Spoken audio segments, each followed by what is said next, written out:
રાજ્યકક્ષાની 5મી ઐતિહાસિક ઈડરિયા ગઢ આરોહણ અવરોહણ 2024-25 સ્પર્ધા યોજાઈ। સાબરકાંઠા જિલ્લામાં ગુજરાત સરકારના રમતગમત યુવા અને સાંસ્કૃતિક પ્રવૃત્તિઓ વિભાગ તથા કમિશનર શ્રી યુવક સેવા અને સાંસ્કૃતિક પ્રવૃત્તિઓ ગાંધીનગરના પ્રેરિત જિલ્લા વહીવટીતંત્ર સાબરકાંઠા દ્વારા આયોજિત રાજ્યકક્ષાની 5મી ઐતિહાસિક ઈડરિયા ગઢ આરોહણ અવરોહણ સ્પર્ધા 2024-25 કલેક્ટર શ્રી ડોક્ટર રતન કંવર ગઢવી ચારણની ઉપસ્થિતિમાં યોજાઈ। આ કાર્યક્રમમાં જિલ્લા કલેક્ટરશ્રીએ જણાવ્યું કે રમતગમતનો વિકાસ, આરોગ્ય, શિક્ષણ, સામાજિક કૌશલ્યો, ચારિત્ર્ય ઘડતર, વ્યક્તિગત અને વ્યાવસાયિક વિકાસ વગેરેમાં રમતગમતનો મહત્વપૂર્ણ ફાળો છે। આજના ડિજિટલ યુગમાં રમતો માનસિક સ્થિતિ સ્થિર રાખવામાં મદદરૂપ થાય છે। ઈડર આરોહણ અવરોહણ સ્પર્ધા રમતવીરો માટે એક તક સમાન છે। આ સ્પર્ધામાં ગુજરાતભરના 217 જુનિયર સાહસવીર ખેલાડી ભાઈ બહેનોએ ભાગ લીધો, જેમાં 151 ભાઈઓ અને 66 બહેનોનો સમાવેશ થાય છે।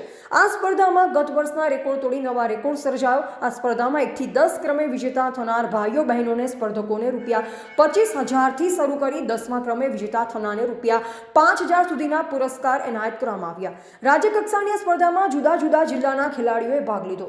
આ પ્રસંગે મામલતદાર શ્રી ઈડર, જિલ્લા યુવા વિકાસ અધિકારી શ્રી, ચીફ ઓફિસર શ્રી તેમજ રાજ્યના વિવિધ ખેલાડી ભાઈ બહેનો ઉપસ્થિત રહ્યા। રિપોર્ટર જયેશ ઠાકોર સાથે શૈલેષ પટેલ, જિલ્લા બ્યુરો ચીફ, સાબરકાંઠા।